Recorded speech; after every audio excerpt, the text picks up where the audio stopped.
बिस्मिल्लाहिर्रहमानिर्रहीम। अस्सलाम वालेकुम बच्चों, क्या हाल है? लोड शेडिंग तो काफ़ी हो रही है इस वक्त, पंखे नहीं चल रहे, हो रही है ना लोड शेडिंग? अच्छा, बिजली से आप आते हैं सब लोग? इलेक्ट्रिसिटी, मैग्नेट से वाकिफ हैं? आज हम थोड़ा सा ये सीखेंगे कि ये कॉन्सेप्ट है क्या, मैग्नेटिज्म क्या है, इलेक्ट्रिसिटी क्या है, और इन दोनों का आपस में रिलेशन क्या है। मकनातीसियत और बिजली, इन दोनों का बेटा बड़ा रिलेशन है। ये दोनों ऐसी चीज़ें हैं कि ये दोनों सिस्टर्स हैं। क्या है?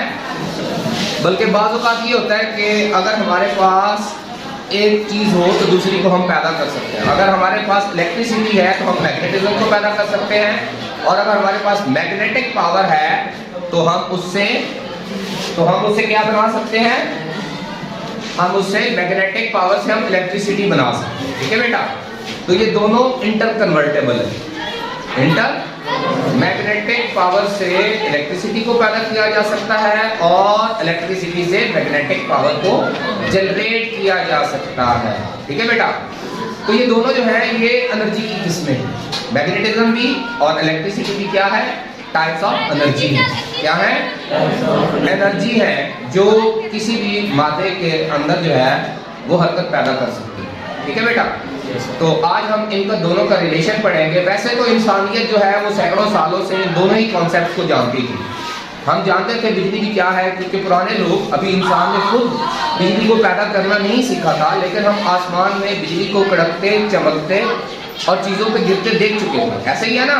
आसमान में बिजली तो जब से ये कायनात, जब से ये ज़मीन वजूद में आई है, तो इसके एटमॉस्फेयर के अंदर थंडरस्टॉर्म तो आते हैं ना, तूफान आते हैं। उस दौरान इलेक्ट्रिसिटी से हम वाकिफ थे, बिजली से हम वाकिफ थे। वो आग जला देती थी, वो गर्म है, उसके डेथ का बायस बनती है, तो हम इससे वाकिफ थे। दूसरी चीज़ मैग्नेटिज्म से भी हम वाकिफ थे, लेकिन इंसान ने इसको प्रॉपरली, इसको तस्खीर जब किया, इसके बारे में जानना शुरू किया साइंटिफिकली कि ये है क्या, तो क्या ये हमारे कंट्रोल में आ सकती है। तो उसके लिए जो सबसे पहला बेटा कॉन्सेप्ट दिया है वो 1820 में हांस क्रिश्चियन ओरेस्टेड ने दिया था। हांस क्रिश्चियन ओरेस्टेड, इसने एक फार्मूला दिया था। उसने कहा था कि अगर हम किसी कॉइल में से इलेक्ट्रिसिटी को गुजारें, कॉइल बेटा नजर आ रही है ना, कॉइल, अगर हम किसी कंडक्टर को लपेट दें, स्प्रिंग की शक्ल में लपेट दें, तो उसको क्या कहते हैं? कॉइल।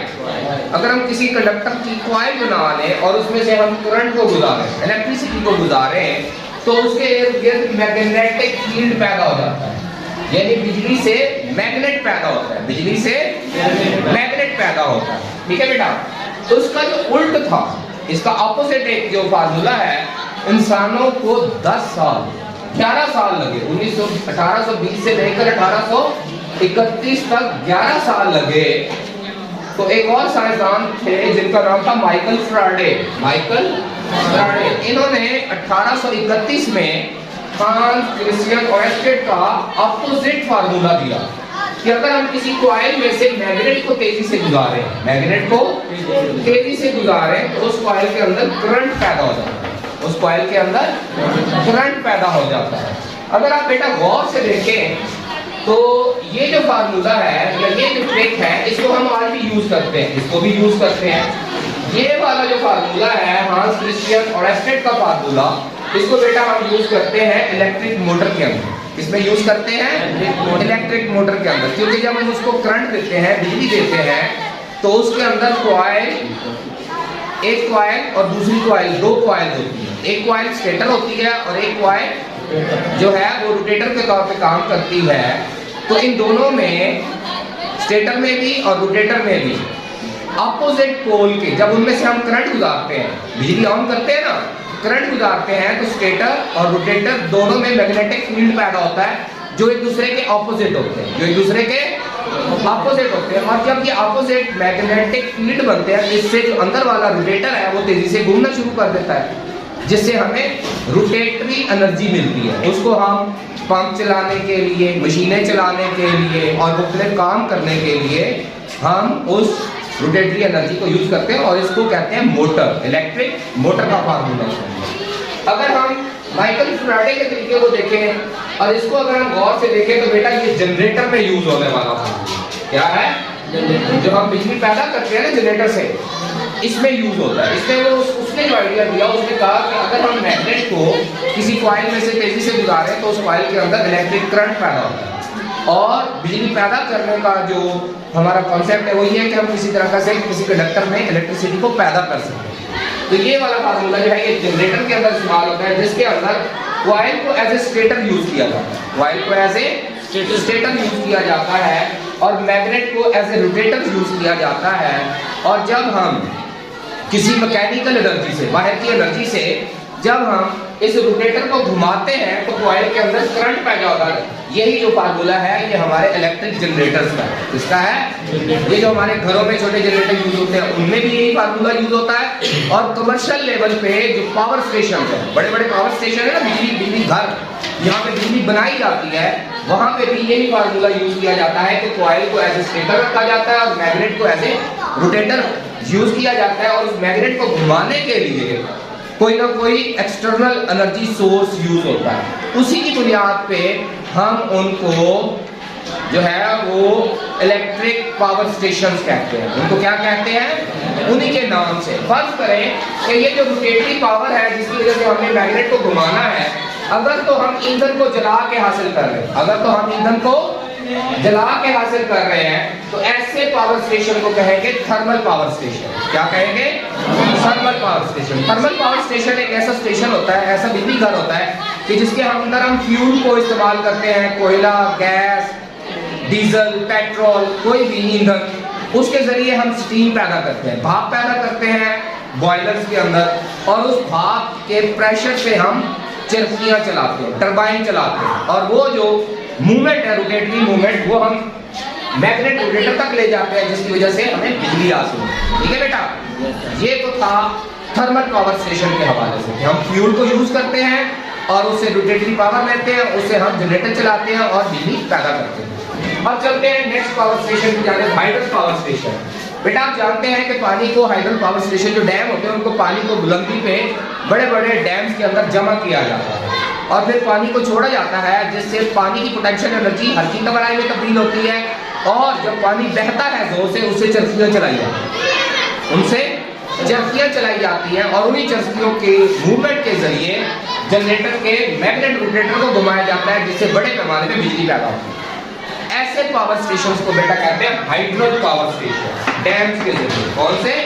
जो पानी की हल्की या पोटेंशियल तवानाई को इस्तेमाल करके बिजली जनरेट की जाती है, उनको कहा जाता है हाइड्रोल पावर स्टेशन। ठीक है बेटा? Wind power station. अब आपने देखे होंगे कि हवा की हरकत में भी जो समुद्रों के करीब साहिल है वहाँ पे बहुत तेज हवाएं चलती हैं, सहराओं में चलती हैं और दुनिया के बहुत सारे इलाकों में तेज हवाएं चलती हैं। वहाँ पे बड़े बड़े पंखे लगा के तो हवा के जरिए उन पंखों को घुमाया जाता है और उसी रोटेटरी ताकत से फिर जनरेटर को चलाया जाता है जिसकी वजह से हमें बिजली हासिल होती है। ठीक है बेटा? ये वो सारे तरीके हैं। फिर आगे हम देखें nuclear power station. Nuclear power station और थर्मल पावर स्टेशन का काम एक ही है। थर्मल पावर स्टेशन में हम ईंधन, लकड़ी से, कोयले से, गैस से या फॉसिल फ्यूल से हम हीट एनर्जी लेते हैं, उस हीट एनर्जी से स्टीम पैदा करते हैं और स्टीम से हम बिजली पैदा करते हैं। लेकिन न्यूक्लियर जो है उसमें हम न्यूक्लियर मटेरियल, कौन से मटेरियल को? न्यूक्लियर मटेरियल को एज ए ईंधन यूज करते हैं और उससे बहुत ज्यादा हीट पैदा होती है और उस हीट के फिर हम स्टीम बनाते हैं और स्टीम से फिर जो है ना वो इलेक्ट्रिक पावर स्टेशन को चलाया जाता है। तो ये बेटा वो चंद तरीके थे जो कि हम यूज कर रहे हैं जनरेटर पावर स्टेशंस के अंदर। ठीक है बेटा? अब दो और तरह के पावर स्टेशन हैं, दो और तरह के पावर स्टेशन या बिजली पैदा करने के दो और जरिए भी हैं जिनमें मैग्नेटिज्म का यूज नहीं है, मैग्नेटिज्म का यूज नहीं है। उनमें बेटा एक है सोलर पावर स्टेशन। कौन से? Solar power station. इनको आप जानते हैं बेटा, आपने सोलर पैनल देखे होंगे, सोलर पैनल देखे हैं ना, तो उनके जो छोटे छोटे जो खाने बनते हैं उनको कहते हैं फोटो इलेक्ट्रिक सेल्स। क्या कहते हैं? Photo electric cell. जब उन पे लाइट की एनर्जी पड़ती है तो उस एनर्जी को इलेक्ट्रॉन जज़ब कर लेते हैं। क्या करते हैं? और वो एक्साइटेड हो जाते हैं और वो कंडक्टर के अंदर भागना शुरू कर देते हैं, दौड़ना शुरू कर देते हैं मूव करना शुरू कर देते हैं, फ्लो शुरू कर देते हैं, इसी को करंट कहते हैं। समझ आ गई है? इस तरीके के अंदर कोई मैग्नेटिज्म यूज नहीं हो रहा, ये उस तरीके से हट के है। एक और केमिकल जो है ना तरीका है जो कि हमारी बैटरीज में और सेल्स के अंदर यूज होता है। बैटरी में हम एसिड यूज करते हैं, इसी तरह सेल, ड्राई सेल के अंदर भी हम ड्राई बैटरीज के अंदर मुख्तलिफ केमिकल यूज करते हैं जिनमें आयंस होते हैं, जिनमें आयंस हैं। आयंस आपको पता है चार्ज पार्टिकल्स हैं। एसिड को अगर हम तोड़ें या बेस को तोड़ें तो उससे एक पॉजिटिव आयन बनता है और एक नेगेटिव आयन बनता है, और उनकी वजह से जो है वो एक पोटेंशियल क्रिएट होता है, जिसकी वजह से अगर हम उस बैटरी के सिरों को किसी कंडक्टर से जोड़ें तो उसके अंदर करंट भागना शुरू हो जाता है, करंट चलना शुरू हो जाता है। तो इसको कहते हैं बेटा इलेक्ट्रिसिटी और मैग्नेटिज्म का रिलेशन। अगर बेटा हम इन चीजों को देखें, अगर हम पावर स्टेशंस को देखें तो थोड़ा सा हम इनके बारे में डिटेल थोड़ी थोड़ी पढ़ लेते हैं कि इनमें से कौन सा जो है वो ज्यादा बेहतर तरीका है। क्योंकि जब हमारे पास इतने तरीके हैं, 4 ये हैं और 2 ये हैं, 6 तरीके हैं बिजली पैदा करने के, 6 वेज है। आपको पता है कि आजकल के दौर में पोल्यूशन बहुत बड़ा मसला है, तो हम इनकी थोड़ी थोड़ी क्वालिटीज देखते हैं कि इनमें क्या क्या फायदे हैं और क्या क्या नुकसान है। फर्ज करें बेटा आप थर्मल पावर स्टेशन को लें तो इसके अंदर जब हम ईंधन को जलाते हैं तो बहुत ज्यादा आलूगी पैदा होती है। क्या होता है? आलूगी पैदा होती है। दूसरा ये है कि ईंधन बहुत महंगा है, इससे हमें महंगी बिजली मिलती है। ठीक है, तो ये तो इसके नुकसान हैं। फायदा क्या है कि हमें क्विकली बिजली मिल जाती है। वो जनरेटर्स हम पोर्टेबल होते हैं, छोटे होते हैं, हमारे घरों में भी पड़े हैं और बड़े लेवल के हॉस्पिटल में भी और बड़ी बड़ी इंडस्ट्रीज के अंदर भी वो इंस्टॉल्ड है कि जब हमें मेन पावर स्टेशन से पावर नहीं मिलती तो एज एन एमरजेंसी हम इनको यूज कर सकते हैं। तो ये बड़ा इंस्टेंट तरीका है। क्या है? इंस्टेंट तरीका है। और हम इसको कहीं भी जंगल में, कहीं भी जहाँ डिजास्टर हुआ है, कहीं कोई तूफान आ गया है, जलजला आ गया है, या ऐसा कोई इलाका है जहाँ पे हमें इमरजेंसी में बिजली पहुँचाने की जरूरत है, वहाँ पे हम जनरेटर ले जाएं, फ्यूल ले जाएं और वहाँ पे हम इमरजेंसी में बिजली पैदा कर सकते हैं। ठीक है, लेकिन एज ए लॉन्ग टर्म क्या हम इसी पे अगर इंतजार करें तो इसकी वजह से बहुत ज्यादा आलूगी पैदा होती है। और दूसरा ये कि ये काफी एक्सपेंसिव है, इससे जो बिजली पैदा होती है वो काफी महंगी है as compared to hydel, thermal, solar. Thermal जो है ये काफी महंगी है। उसके बाद अगर हम बेटा हाइड्रल पे आए तो हाइड्रल के भी बड़े फायदे हैं। हाइड्रल से बिल्कुल सस्ती बिजली पैदा होती है। उसके अलावा ये है कि इसके जरिए जो हम डैम बनाते हैं वो पानी को हम चैनलाइज करके फसलों को काश्त करने के लिए इस्तेमाल कर सकते हैं, सैलाबों से बच सकते हैं। क्योंकि ये होता है कि गर्मियों के अंदर बड़ी तेजी से पानी आता है दरियाओं में और हमारे पास स्टोरेज का जरिया नहीं होता, तो वो बहता हुआ एक तो तबाही मचाता है और दूसरा ये है कि वो सारा बह के समंदर में चला जाता है। लेकिन अगर हम रास्ते में डैम्स बना दें रिवर्स के ऊपर तो उस पानी को हम इलेक्ट्रिसिटी पैदा करने के लिए भी यूज कर सकते हैं और उसको चैनलाइज करके नहरों के जरिए हम फसलों को काश्त करने के लिए भी, अपनी जमीनों को आबाद करने के लिए इस्तेमाल कर सकते हैं। लेकिन इसके कुछ नुकसान भी हैं, क्योंकि जब हमने हाइड्रो पावर स्टेशन बनाना है तो बहुत बड़े इलाके में हमें वाटर रिजर्वायर बनाना पड़ता है, वहां से लोगों को माइग्रेट करना पड़ता है, बहुत सी जमीन जेरे आब आ जाती है। इसके अलावा ये होता है जब बड़े अरसे तक पानी वहाँ स्टोर किया जाता है तो वहाँ के इर्द गिर्द की जमीनों में वाटर टेबल अप हो जाता है, जिसकी वजह से सेम और फ्लोर का मसला पैदा होता है। ठीक है बेटा, तो ये है हाइड्रल पावर स्टेशन के नुकसान और कुछ फायदे। विंड पावर स्टेशन बेटा ये भी एक सस्ता जरिया है। ठीक है, एक बार इंस्टॉल कर दें तो इसके जरिए जीरो पोल्यूशन, कोई पोल्यूशन नहीं है। सिर्फ और सिर्फ हमने जो मटेरियल लगाया है वो सॉलिड वेस्ट मटेरियल, जब कभी वो टूटेंगे तो वो पैदा होगा। अदरवाइज सोलर जो पावर स्टेशन हैं ये भी बड़े यूजफुल हैं और एनवायरनमेंट फ्रेंडली हैं और इससे बड़ी चीपर बिजली हासिल होती है। लेकिन अभी तक हमारा प्रॉब्लम ये है कि वो टेक्नोलॉजी काफ़ी महंगी है। क्या है? वो टेक्नोलॉजी है जो विंड मिल बनाई जाती है, वो बड़े बड़े पंखे हैं और बड़े लेवल पे बनाई जाती है, तो अभी वो काफ़ी एक्सपेंसिव और अभी उस पर काम हो रहा है। बहुत से मुल्कों में बड़े बड़ी विंड मिल्स लग रही हैं, पूरे कई बड़े इलाकों में, सहराओं में और इसके अलावा साहिल समंदर पे। ये भी एक अच्छा तरीका है, लेकिन अभी इस पर काम हो रहा है और टेक्नोलॉजी थोड़ा, वो जो हम विंड मिल बनाते हैं वो काफ़ी एक्सपेंसिव और काफ़ी जो है ना एक डिफिकल्ट टेक्नोलॉजी है, ताकि वो ड्यूरेबल भी हो और ज़्यादा से ज़्यादा बिजली भी पैदा करे। तो उसके लिए बड़े बड़े जो है ना वो पंखे बनाए जा रहे हैं फाइबर ग्लास के जरिए। किसके जरिए बनाए जा रहे हैं आजकल? फाइबर ग्लास के जरिए। पाकिस्तान में भी, ग्वादर में भी और सिंध में भी और समंदर के इर्द गिर्द भी हमने ये विंड मिल का एक्सपेरिमेंट किया है, जिसकी वजह से हम बिजली जनरेट करें और बहुत सारे ममालिक में बहुत बड़े पैमाने पर इनसे बिजली पैदा की जा रही है। तीसरा बेटा है, अगर चौथा देखें तो वो न्यूक्लियर पावर स्टेशन है। ये भी दुनिया में काफ़ी ट्रेंड कर रहे हैं, बहुत ज़्यादा न्यूक्लियर पावर स्टेशन हैं, हर मुल्क में है तकरीबन। और दुनिया जो है वो इस तरह न्यूक्लियर पावर को बिजली पैदा करने के लिए यानी सिविलियन यूज के लिए, वैसे तो डिफेंस के यूज के लिए भी एटॉमिक पावर को यूज किया जाता है, लेकिन सिविलियन यूज में सबसे ज्यादा जो यूज है वो बिजली पैदा करने के लिए है। इसके अंदर ये होता है कि हम न्यूक्लियर जो ईंधन है उसके जरिए हीट पैदा करते हैं और हीट से फिर हम, लेकिन इसके भी कोई फायदे और नुकसान आते हैं। ये भी एक सस्ता तरीका है, लेकिन जो पुराने तरीके थे उनके अंदर अगर हम देखें तो दो दुनिया के अंदर ऐसे पावर स्टेशन हैं जो कि आलूगी का बहुत बड़ा बायस बन चुके हैं। उनमें हादसात हुए और न्यूक्लियर मटीरियल और रेडिएशन उस तमाम एरिया में फैल गया। एक है चेरनोबिल और एक जापान में हुआ था। ये दो पावर स्टेशन जो है ये किसी हादसे की वजह से, एक तो जलजले और सुनामी की वजह से हुआ था और एक मेंटेनेंस के दौरान। जो चेरनोबिल का पावर स्टेशन है वो मेंटेनेंस के दौरान उसका टरबाइन फटा और पूरे इलाके में उस पूरी आबादी को इवैक्यूएट करना पड़ा और किलोमीटर्स के हवाले से अभी भी वो इलाका खाली है, वहां पे इंसानों की आबादी नहीं है। लेकिन जब ऐसा नुकसान करते हैं तो ये बड़ा डेंजरस हो सकता है, क्योंकि रेडिएशन जो है वो सदियों तक उस इलाके में रहती हैं और वहां पे इंसान और बाकी जानदार वहां पे नहीं रह सकते। इसका एक तो ये रेडियो एक्टिविटी, ये इसका नुकसान है। ठीक है बेटा, अगर हम कीमत के लिहाज से देखें तो ये सस्ता है। तीसरा ये है कि इस टेक्नोलॉजी अभी बड़ी महंगी है और बड़ी टेक्निकल सी टेक्नोलॉजी हर मुल्क के पास नहीं है। अभी जो है वो साइंटिस्ट ट्राई कर रहे हैं कि इसका महफूज और आसान तरीके से इस बिजली को, इस पावर को हम हार्नेस कर लें। अभी ये डेंजरस है और अभी बड़ी कंट्रोवर्सी है इसके अंदर, लेकिन अगर हमने इस पर काबू पा लिया और इसकी वजह से होने वाली आलूगी को हम कंट्रोल कर सकें और इसको सेफ बना सकें तो ये फ्यूचर हो सकता है एनर्जी का, इंसानियत के लिए फ्यूचर हो सकता है। आगे हम चलते हैं बेटा, सोलर भी आप जानते हैं कि सोलर जो है वो सोलर मिल आप जानते हैं कि रोशनी की तवानाई को यूज किया जाता है। इसका बेटा फायदा ही फायदा है, क्योंकि अगर हम देखें कि इस जमीन के ऊपर इस पूरी हमारे जो सोलर सिस्टम है सबसे बड़ा जो एनर्जी का सोर्स है वो सूरज ही है। सस्ता तरीन और सबसे बड़ा एनर्जी का सोर्स क्या है? सूरज है। और हम सूरज की 1% एनर्जी को भी यूज नहीं करते। जितनी सूरज की रोशनी हमारी जमीन पे आती है हम उसका 1% भी यूज नहीं करते, बाकी सारी जाया हो जाती है। अगर हम फ्यूचर के अंदर ऐसे काबिल हो गए कि हम इस सूरज की एनर्जी को ज़्यादा से ज़्यादा हम हार्नेस कर सकें और इसको बिजली में कन्वर्ट कर सकें तो ये भी हमारा मुस्तकबिल हो सकता है। ये भी इंसानियत का एक बहुत बड़ा एनर्जी का रिसोर्स हो सकता है। बहुत सारे साइंटिस्ट ये सोच रहे हैं कि खला के अंदर सोलर पैनल को इंस्टॉल किया जाए। क्या किया जाए?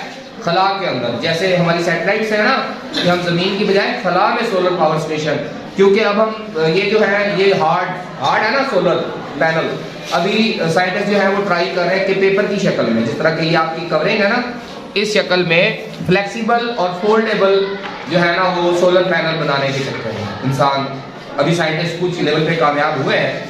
और इवन बिल्कुल ही बारीक, ताकि बिल्डिंग्स के ऊपर या ऐसा फोल्डेबल मटेरियल हो कि जिसको हम खला के अंदर फैला सकें और बड़े पैमाने पर बिजली पैदा कर सकें। तो सूरज की हम जस्ट बिलो 1% यूज कर रहे हैं, तो ये भी एक बहुत बड़ा रिसोर्स है। तो ये बेटा इलेक्ट्रिसिटी, मैग्नेटिज्म और आजकल बहुत बड़ा दुनिया में इशू है और वो है एनर्जी का, कि एनर्जी जिस मुल्क में सबसे ज़्यादा एनर्जी यूज़ की जाती है वही मुल्क ज़्यादा तरक्की कर रहे हैं। अगर हम डेवलपमेंट का देखें, डेवलपमेंट का पैमाना देखें, आप ये भी जानते होंगे कि जिन घरों में बिजली ज़्यादा यूज होती है वो ज़्यादातर कौन है? जो ज़्यादा कमाते हैं, ज़्यादा वही है ना। तो इसी तरह बेटा कंट्रीज के हवाले से भी यही है कि किसी कंट्री की खुशहाली या उसकी तरक्की और उसकी स्ट्रेंथ का अंदाजा इस बात से लगाया जाता है कि वो कितनी एनर्जी यूज कर रहे हैं। लेकिन अब जो सबसे बड़ा मसला है कि हमें रिन्यूएबल रिसोर्सेज, क्योंकि अगर हम देखें हमारे फॉसिल फ्यूल के जो रिजर्वायर्स हैं वो भी डिप्लीट हो रहे हैं, खत्म हो रहे हैं, और इस आलूगी की वजह से हमारे मौसमियात में बहुत ज़्यादा तब्दीली आ गई, आलूगी आ गई है। तो अब हम इंसान इस तलाश में हैं कि हमें कोई सस्ता, सेफ, इजीली मैनेजेबल कोई एनर्जी का रिसोर्स मिल जाए, अदरवाइज काफ़ी प्रॉब्लम है अभी इंसानियत जो है वो इस बारे में। क्योंकि अगर आप देखें कि दुनिया के अंदर किसी भी वजह से अगर फ्यूल सप्लाई रुक जाती है, जैसे जंगें हो गई हैं किसी हादसे की वजह से, या बहुत सारे ऐसे रास्ते हैं जैसे नहर फ्रीज पिछले दिनों बंद हो गई थी, तो अगर वो जहाँ से फ्यूल आमदोरफ्त होती है अगर वो रास्ते बंद होते हैं तो पूरी दुनिया क्राइसिस में चली जाती है। कोरोना की वजह से देखें बहुत सारी आमदोरफ्त बंद हुई, बहुत सारी जो है वो शिपमेंट रुक गई और बहुत सारे ममालिक में एनर्जी का बहुत बड़ा मसला पैदा हुआ। तो हम सबको गौर करना चाहिए और इस बात पे तहकीक होनी चाहिए इंसानियत की कि हम कौन से ऐसे ज़राए हैं एनर्जी पैदा करने के जो आसान हो, जो चीप हो, जो safe. I am quite sure कि इलेक्ट्रिसिटी और मैग्नेटिज्म के बारे में एक बेसिक इंट्रोडक्शन आपको हो गया होगा। उम्मीद है कि आप इन बातों को याद रखेंगे और अपने इम्तिहान की और फ्यूचर में एनर्जी के बारे में आप गौर करेंगे। Thank you very much. अल्लाह हाफ़िज़।